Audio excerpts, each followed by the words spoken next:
خبر شامل کرتے ہیں حسن ابدال سے۔ ہمارے نمائندے مرکز مسیح کی رپورٹ کے مطابق حسن ابدال میں بابا گرو نانک کے 555ویں یوم جنم دن کی تقریبات جاری۔ 2000 سے زائد سکھ یاتری بھارت اور دیگر ممالک سے پاکستان پہنچ گئے۔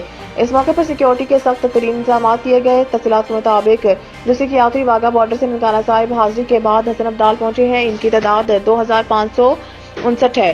اس میں انڈیا، امریکہ اور کینیڈا کے سکھ یاتری شامل ہیں۔ اس کانوے میں 22 بسوں کے ذریعے آج رات 11 بجے حسن ابدال پہنچے ہیں۔ اس کے علاوہ 200 سکھ یاتری انگلینڈ سے بھی علیحدہ بسوں کے ذریعے حسن ابدال پہنچیں گے۔ اس موقع پر سیکیورٹی کے سخت ترین انتظامات کیے گئے۔ مہمانوں کے پہنچنے پر ڈپٹی کمشنر اٹک راؤ آصف رضا، اسسٹنٹ کمشنر عارف قریشی، حسن ابدال اور ڈسٹرکٹ پولیس آفیسر اٹک سردار غیاث گل خان نے استقبال کیا اور پھولوں کے گلدستے پیش کیے گئے۔ سکھ برادری نے حکومت پاکستان کی جانب سے کیے جانے والے بہترین انتظامات پر اظہار اطمینان اور شکریہ ادا کیا اور موقع پر 1000 سے زائد پولیس اہلکاروں نے مہمانوں کی سیکیورٹی کے فرائض سر انجام دیے۔ رپورٹ مرکز مسیح حسن ابدال۔